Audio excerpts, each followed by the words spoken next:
You're listening to the e-flux podcast.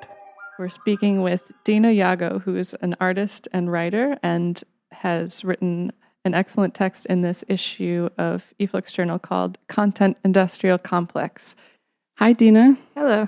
At the beginning of your text, you go through a brief history of celebrity and influencers and creators, and of course, two of the disaster turns that influencer marketing took in 2017, which we'll get into a little bit later.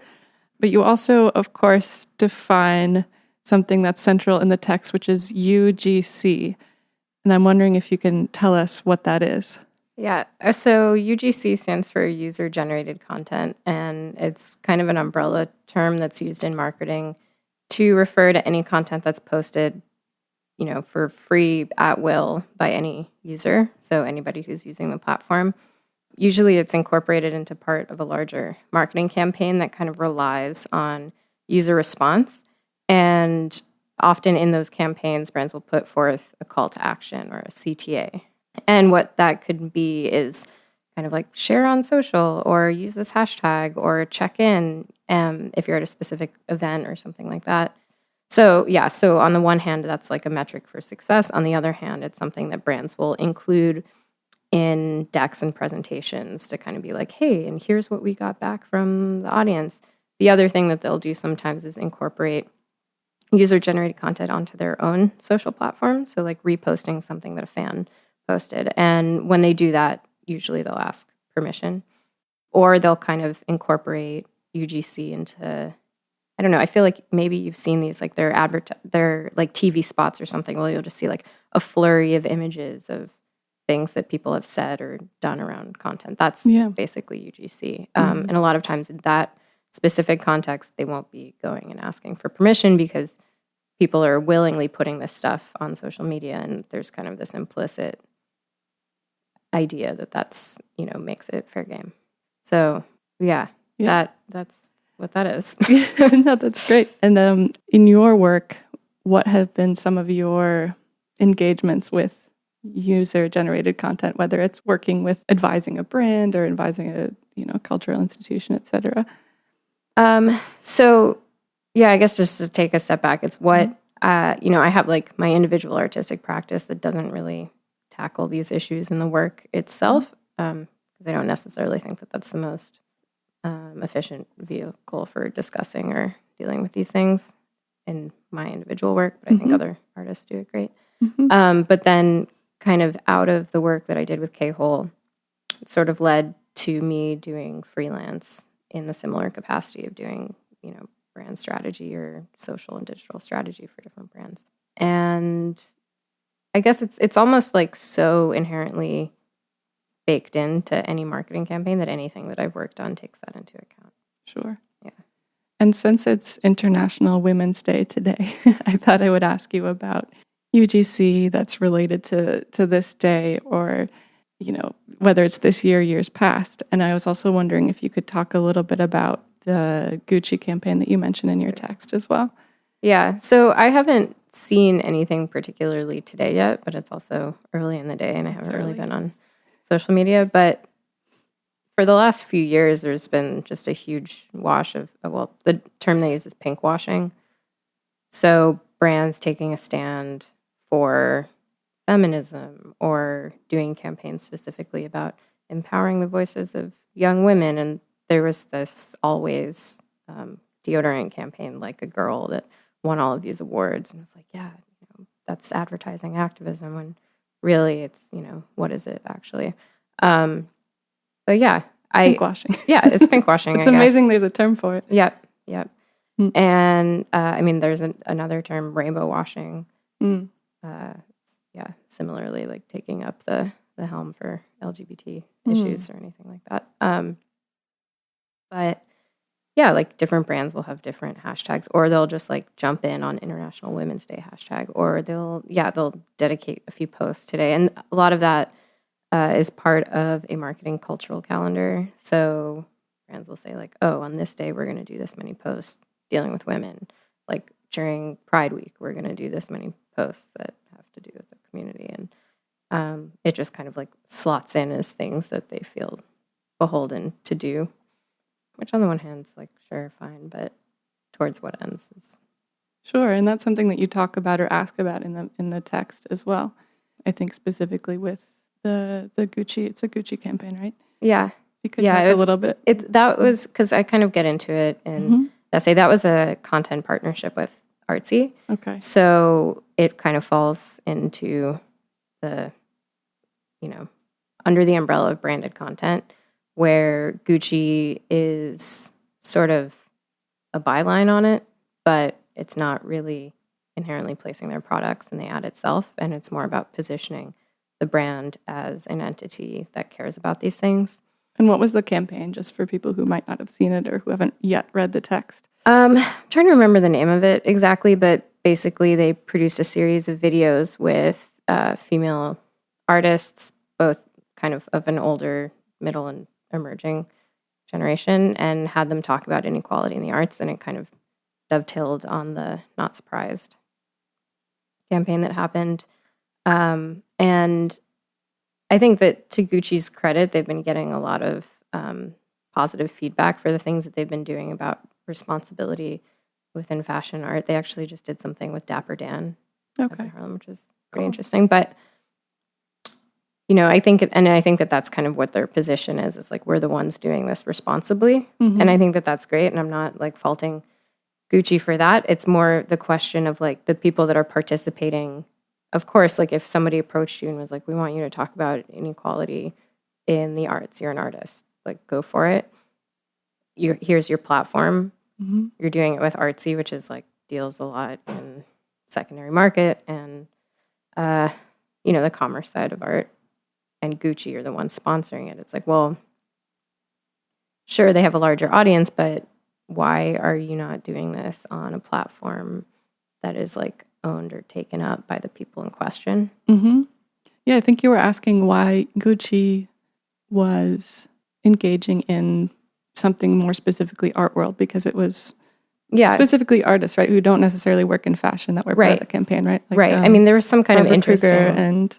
Yeah, which is like, there's interesting overlap there with Barbara Kruger, who, arguably has dealt with commerce in her work and comes from having worked in advertising, actually. And Petra Collins does, like, she photographs Gucci campaigns and does stuff for them. So there are kind of like Venn diagram overlaps there. Mm-hmm. But yeah, I mean, it's kind of the question, like, well, I'm sure somewhere in the funnel, I don't know who owns Gucci, but like somewhere in the funnel, they might have to internally address some of their own practices. Mm-hmm. So why are they doing that in the field of art versus being like more self-reflexive as a brand? Mm-hmm. And I think that it's like often easy for corporate entities to kind of look outwards versus looking internally and making those kind of commitments to like what their own business practices are. Yeah. Let's talk a little bit about museum selfies. Yeah. This is something you bring up in the text.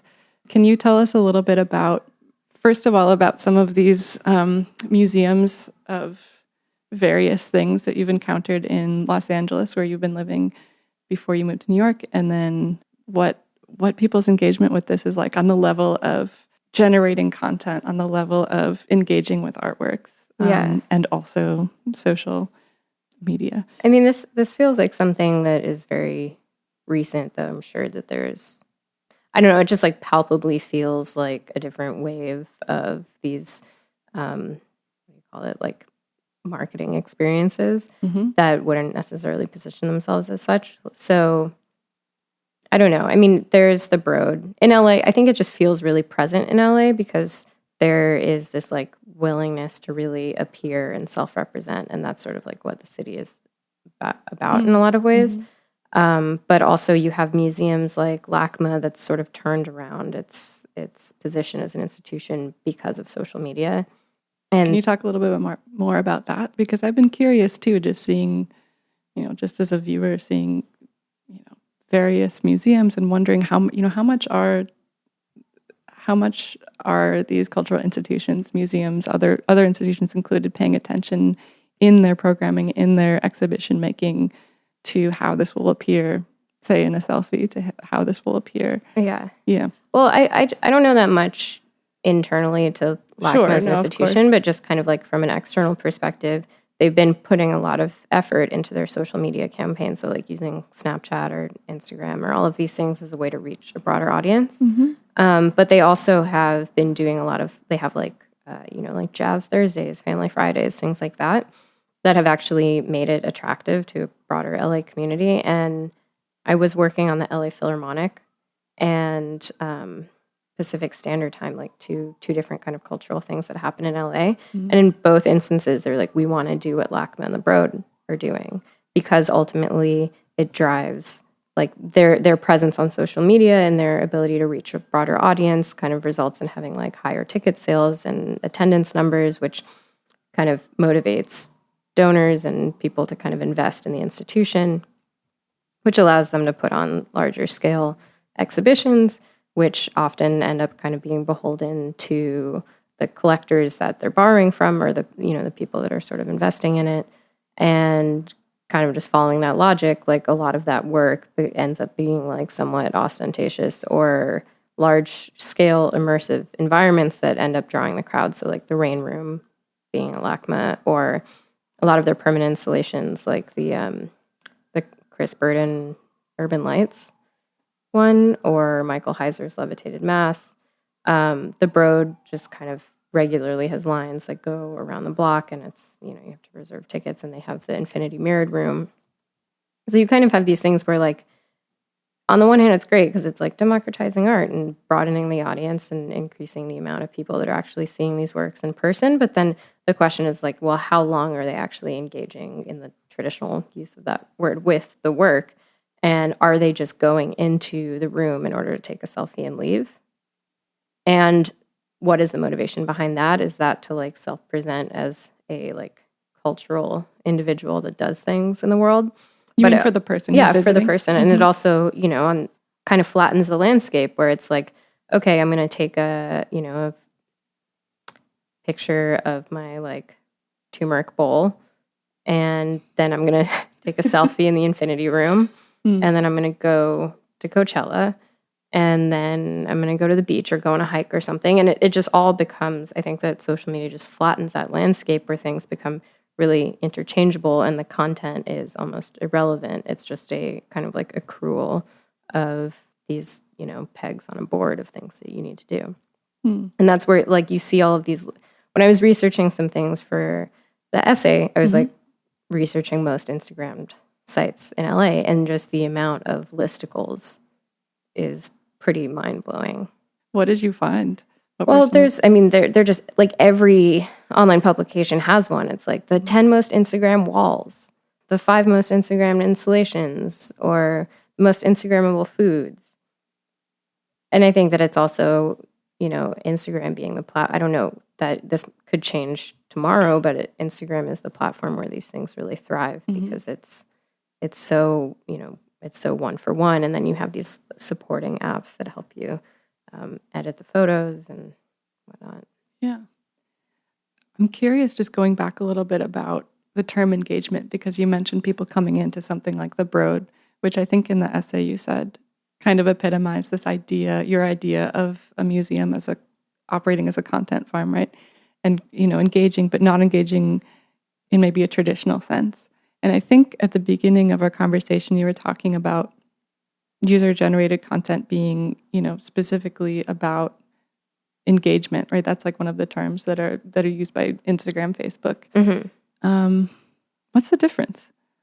Is there a difference? What's the connection? But just difference between. I don't know if it's. I'm not phrasing the question right. I guess I'm just interested in maybe the Venn diagram between engagement in a social media sense, and then engagement, and maybe in like a. You were saying like a more traditional sense of engagement with an artwork that somebody might have if they weren't coming in with, like maybe engagement from the brand's perspective or from the museum's. I think that it comes down in a way to time spent, and that is something that social media or that any website or product as service, whatever services product thing, kind of registers as is like time spent on the platform. And that is really valuable. And the, I think, objective from the social media side is to engage or keep people kind of locked in for as much time as humanly possible. So it is like very beneficial for Instagram if people are spending an hour plus of their day on the platform, because it means that their eyes are viewing more things that brands are paying for them to see. And I think that there's almost an inverse relationship with physical spaces or museums, because it's not really about time spent in the institution or in the gallery. It's about check in and check out. It's about walking through the doors and leaving them. So I think that that goes for an installation or an institution or any of these things. It's just, yeah, it's a question of like attention, or being like, okay, I get it. I got the selfie, time to go. Whereas like and not to sound kind of, also like disclaim this with saying that I've never physically been inside of the Broad. But I mean, you've seen, like, how many images of it have you seen? I'm just, yeah, it's like thousands.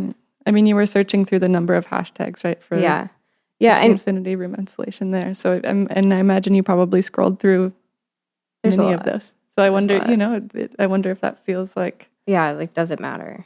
It probably does, right? Yeah, kind of like the other thing is, so there's the Broad and there's museums and institutions, and then there are like shell institutions, or things like posing as institutions that are marketing stunts and like experiences, whatever. That is like the term that one would refer to them as. It's like, customer experiences.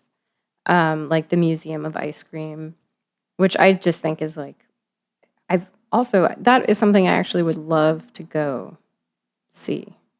The Museum of Ice Cream. Yeah. That's the one with the sprinkles, right? It's sprinkles, and I think that they have it in like multiple cities now, and it's basically you just go from room to room, and they're all these constructed backdrops for selfies and group photos. So like a pool full of sprinkles, or a pink wall with balloons, or things like this that are very like pastel and twee, but are specifically sites for people to go and create content.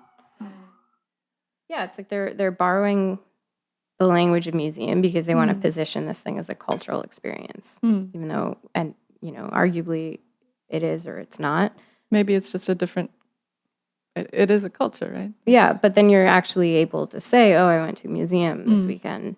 Something's kind of interesting to me, like thinking about these, because there was another one that I don't even know if it was like branded or whatever, but it was called the Museum of Broken Relationships, and that was less of an experience, but it was an exhibition of like artifacts from breakups. Then there's like another one called the Color Factory or Happy Place. Just the positivity of it is really overwhelming too, and that the whole experience is like wholly affirmative. It's like you're in. You're taking photos from the angles that you're supposed to.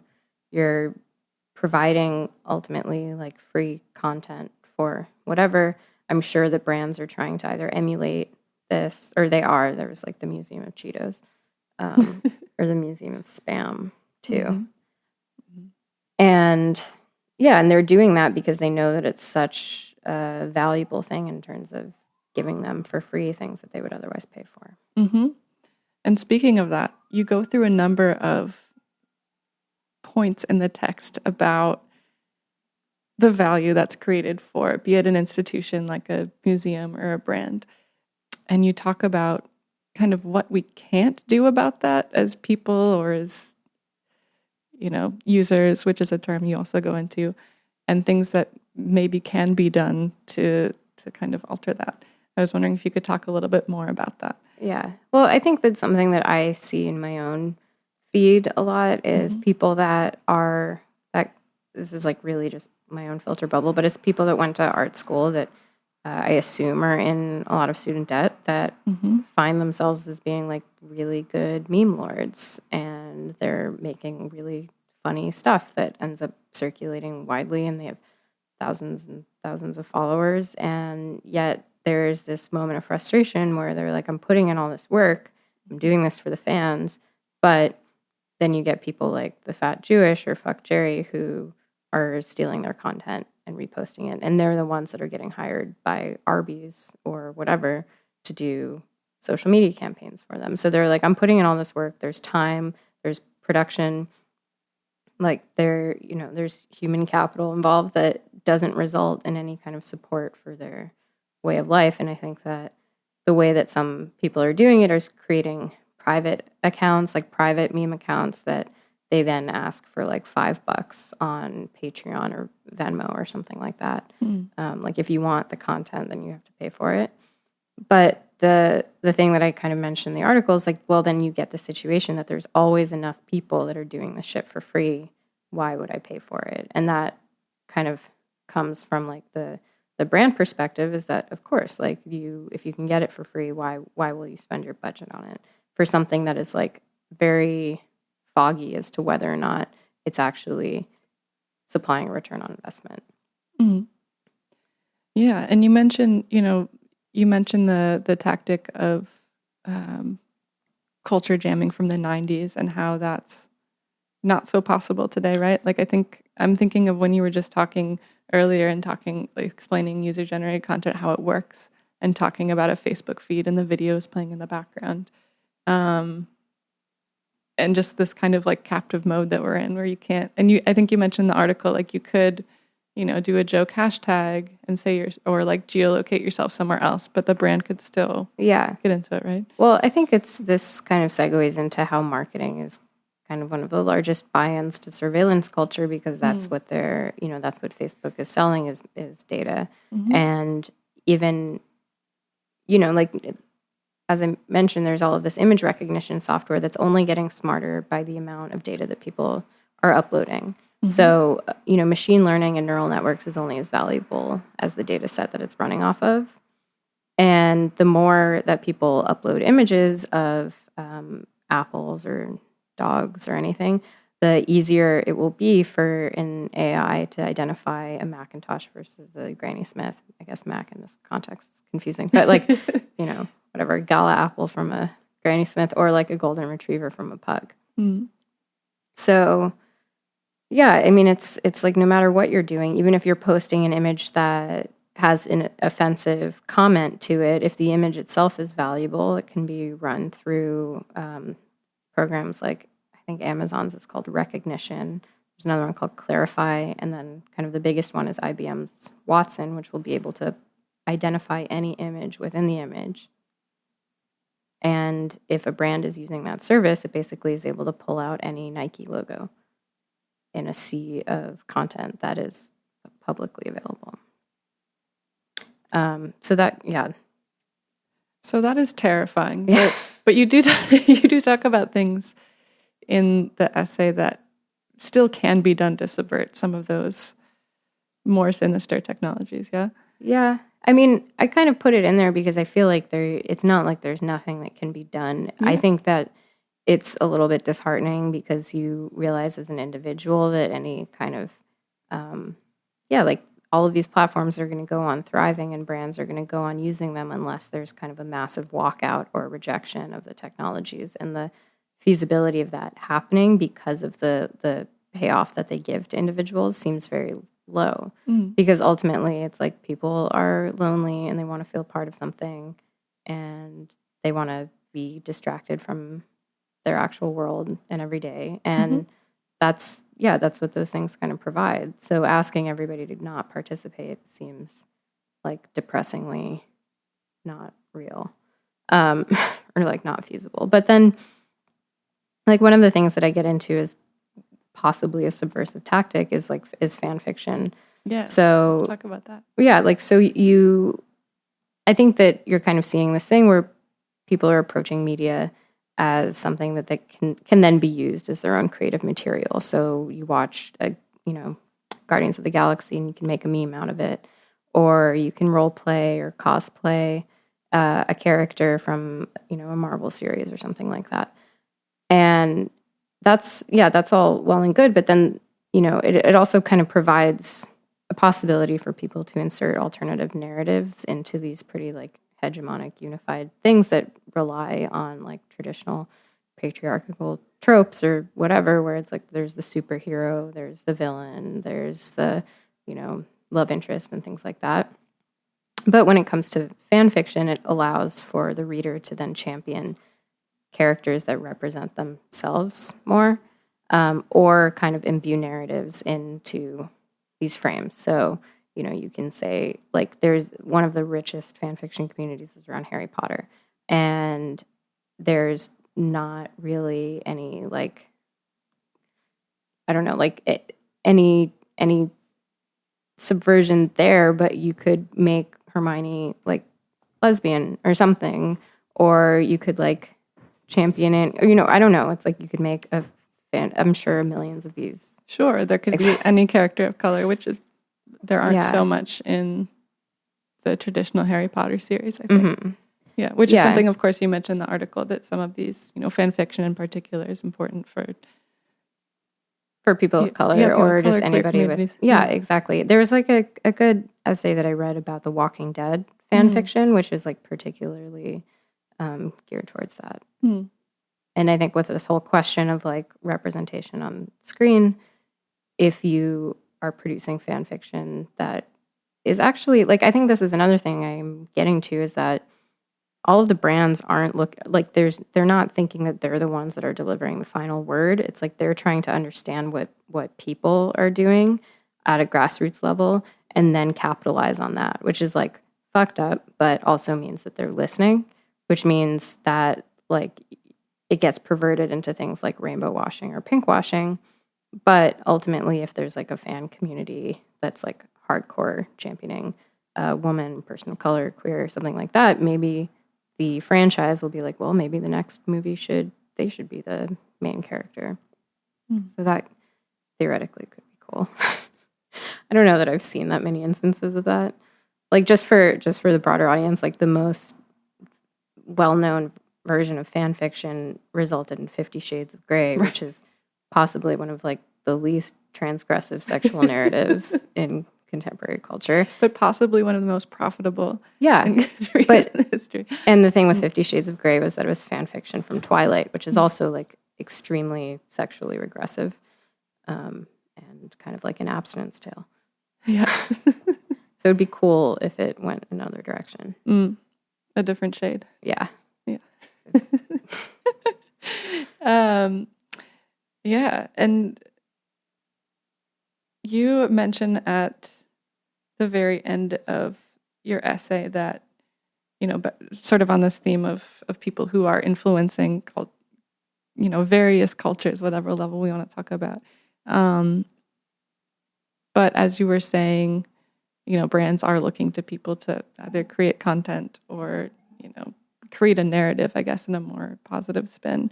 But of course, you're mentioning there still is no payment structure. There's no compensation, like you were saying.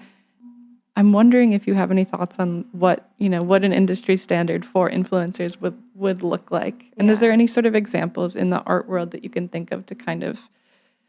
Well, I think that maybe the art world and social media have this in common, and that it's hugely unregulated on both sides. Yeah. So, and I think that it's really to the detriment of people that are actually the actors in the field. Mm-hmm. And I think that what I'm trying to kind of like call for is that artists to understand their own capital on a social media sphere and understand how they might be instrumentalized or utilized from a brand side. And the kind of like moment of pivotal shift that I mentioned is when Logan Paul, who has millions of followers, YouTube celebrity, part of this like team of YouTube people called Team 10, had gone to the suicide forest in Japan and encountered a dead body and kind of laughed it off in this like really grotesque, just like ultimate moment of YouTube, whatever. And everybody was like, not cool, dude. And I think that it kind of like had this wake up call for people being like, well, maybe these like macro influencers are idiots and total liabilities. Yeah. And I'm sure any brand that's worked with him is just like kicking themselves, being like, how could we work with such a tool? But the thing that's shifting for it is like, well, why are we paying people like that a shit ton of money to do dumb stuff when we could pay a much like wider net of micro influencers less money to do things that they can then cherry pick of like what's the best approach. So when you think about micro influencers, it's people that even have like 1,000 followers or something like that, like 1,000 to 10,000 followers. and they can get away with paying like $500 and get what they need. But like a lot of the people in the micro-influencing space that are like valuable to brands are people in the cultural sphere, kind of because of everything that we talked about, because there's this like broader shift of people wanting to, like, in quotes, engage with culture. But okay, so as to like what an industry standard would look like, there is none. And I think that that's kind of what I'm trying to say, is that like if you get approached by a brand, there's not a playbook, there's not something to actually work around. So you can basically say, pick a number out of the sky. Whether or not a brand would actually pay you that is a different question. But I think that what I'm just trying to say is that it's like totally lawless. So I don't really know. And so you're an artist, right? Like what, I think even you asked this in the text, like what is an artist to do? Yeah. In this situation? Well, I think that something that really kind of bugs me sometimes is like, I don't blame any artist for doing anything with a brand. And I think in an earlier version of this text, I was talking about Red Bull art studios. And it's like, okay, the whole narrative of selling out doesn't really apply. And I think that when arts institutions and public funding doesn't really exist or only favors a very small community of people that are actually like market viable artists, maybe it is like a way that people can get paid is by doing shit with brands.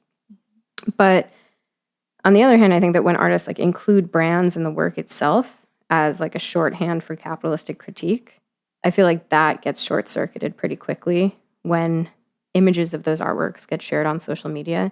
People on the other side of the feed are like, oh, cool, look, an artist, someone in the cultural space is championing our brand, without looking at any context or what they might be trying to say in the work itself. So I would like actually widespread discourage artists from doing that, because it's counterproductive to whatever critique they're trying to mount.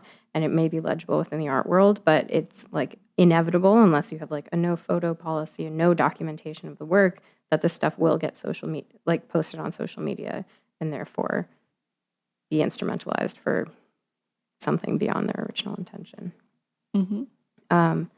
If you think about the work of an artist like Daniel Flume, who uses kind of the form of advertising and branding and logos without the content to kind of bring attention to the aesthetics of it, and is like trying to mount some kind of critique of the way that those images circulate. Like, I think that that's great, because it evacuates the form of anything that's like doing a favor to Pillsbury or any other Oscar Mayer brands like that.